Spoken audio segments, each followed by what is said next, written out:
Welcome to our Line Opinion panelists this week. We're happy to be joined by attorney Laura Sanchez. She's one of our favorite regulars. Former state representative and House Minority Whip Daniel Foley is with us. And the news director at the Carlsbad Current-Argus, Jessica Onsuris. Thank you all for being here. All right, the city of Albuquerque and much of the state is exhaling after police arrested a suspect in the killings of 4 Muslim men. I know this case brought a lot of anxieties to the surface for a lot of people, not just those in the Muslim community. So Laura, what was your reaction when you heard about the arrest? Let's just start there.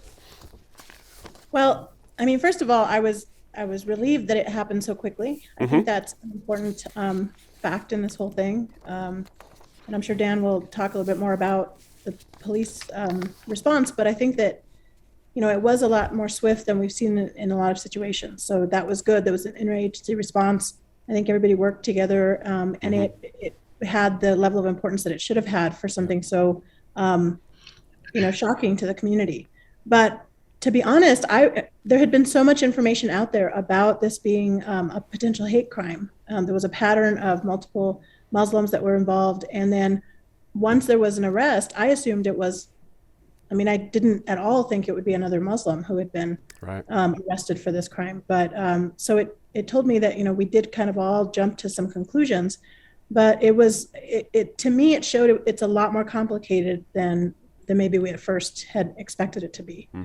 So I think that we'll be hearing a lot more as law enforcement and the justice system, pairs out what's going on here. But I think it was just kind of shocking all the way around. And I think that the Muslim community, in particular, Ahmad Assad, who's been on the news a lot, he's an attorney. Yep. Everybody kind of knows him locally in the community, but he, I think, did a very good job at representing from his community's perspective how much fear that this engendered in everybody. So I think that's important, and I'm glad there was a swift response from law enforcement. Jessica, before the arrest, I'm going to pick up on Laura's point about fear. Before the arrest, we had heard reports of people leaving the state. We had folks write into us here at New Mexico PBS to take down old interviews that we had done with them because they were afraid they could be publicly identified as Muslim. And that fear just doesn't go away overnight or from an arrest, whatever the outcome. How can we repair this damage done in this community with just, what happened over the last couple of weeks? Well, let me just say, I think that we don't have a good track record of reporting on faithfully and accurately on any of our minority communities. And when a tragedy like this happens, I think that's compounded, that trust issue is compounded. And fear is always the leading factor when you hear that someone is shot, and then you hear that this community is being targeted. We have experience in this part of the state, or this part of the nation, with that. This brought to mind for me the shootings at the Walmart in El Paso. We have minority communities that are targeted all the time. So I think that fear was justified. And I think it's going to take a lot of time, a lot of work on trust to get us back to where, as media, we can cover these types of things and not make it worse, but also make it fair for those communities, and bring them some sort of sense of that they have a safe place to talk about the issues within their communities, especially when tragedies like this happen. That's a fair point there, because there's always a danger, Jess, that folks will roll back their concern for another community just by saying, oh, well, it's an inside thing, just let them handle it, that kind of thing. Are any of our public leaders obligated to say something even at this point about this situation in your view? I think that at this point, the only thing they can express is sympathy and concern. I will echo Laura in saying that the situation was handled fairly swiftly. It might be one of those things that is, quickly forgotten if we let it be. So I do think that it is up to our elected leaders to, keep shining the light and make sure that justice is served in this particular case. Hey, Daniel, interestingly, court documents show Mr. Syed had been arrested 3 times on misdemeanor battery charges, 2 of which involved domestic violence against his wife and son. The charges were dismissed in both cases. What should we read into that, and particularly about guns? Is there... because don't forget, police say multiple firearms were taken from his home when they executed that search warrant, one of which was an AK-47 his son says he bought a scope for the day of one of the shootings. Is there some connection here we can make?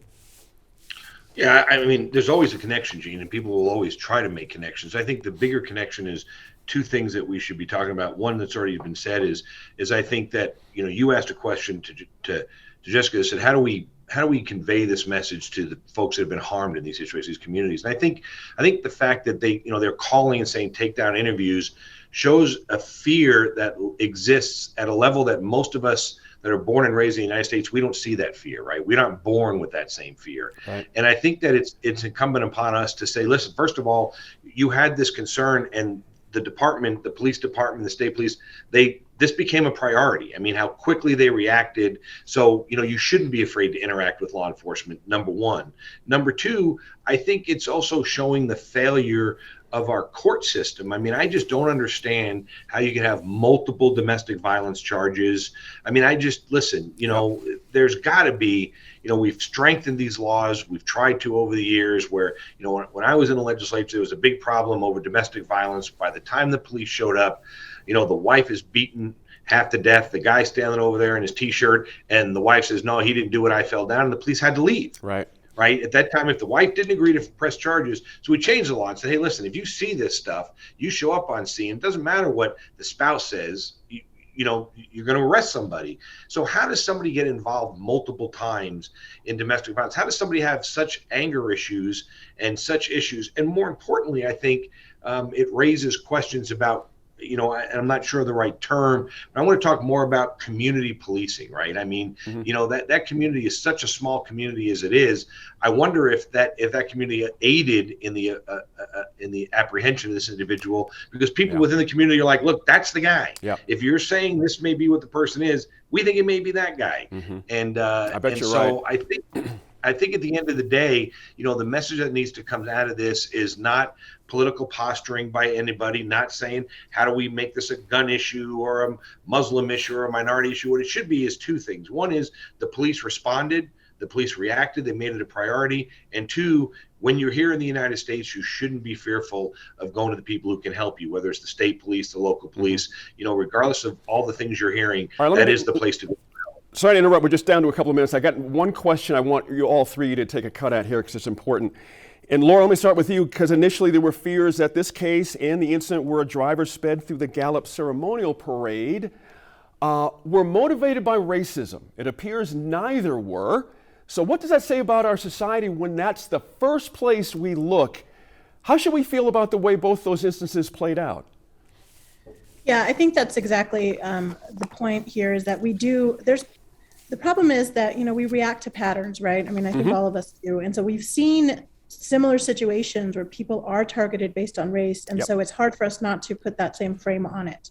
And then again, it's a surprise, at least to me, and that may be my own ignorance. I was surprised that in both situations, it wasn't a racially motivated issue, but it speaks to a larger systemic problem, especially on the Gallup one. I mean, there was drinking involved. There were, obviously huge problems there. Yeah, officers got hurt. Yeah, it was terrible.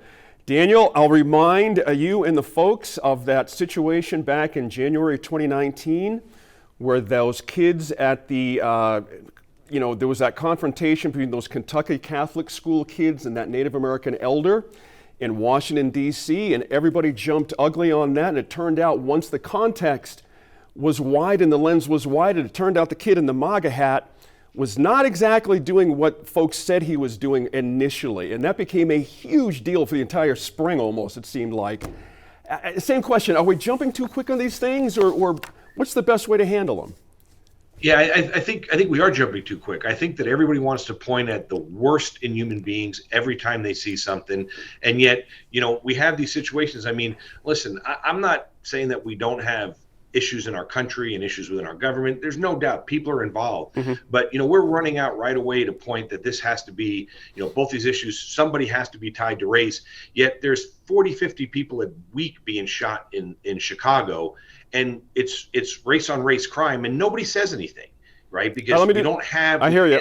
We can't hold on. We can't push that to the front and say this is the worst of the human beings. And I think that's a problem with the media. Instead of getting the story right, they want to aggrandize the story and scare people. I hear you. We're short on time, Jess. I want to get you in on this one too, please. Sure. So let me just say, I think specifically speaking to Dan, we are always looking to frame what is happening here every day in a way that makes sense for readers, as speaking as a person who's in the media. So our intent isn't to point and say, hey, that's the bad guy. This is what's wrong with our society. Rather, here's how our society is functioning and performing, and here's why we should be concerned.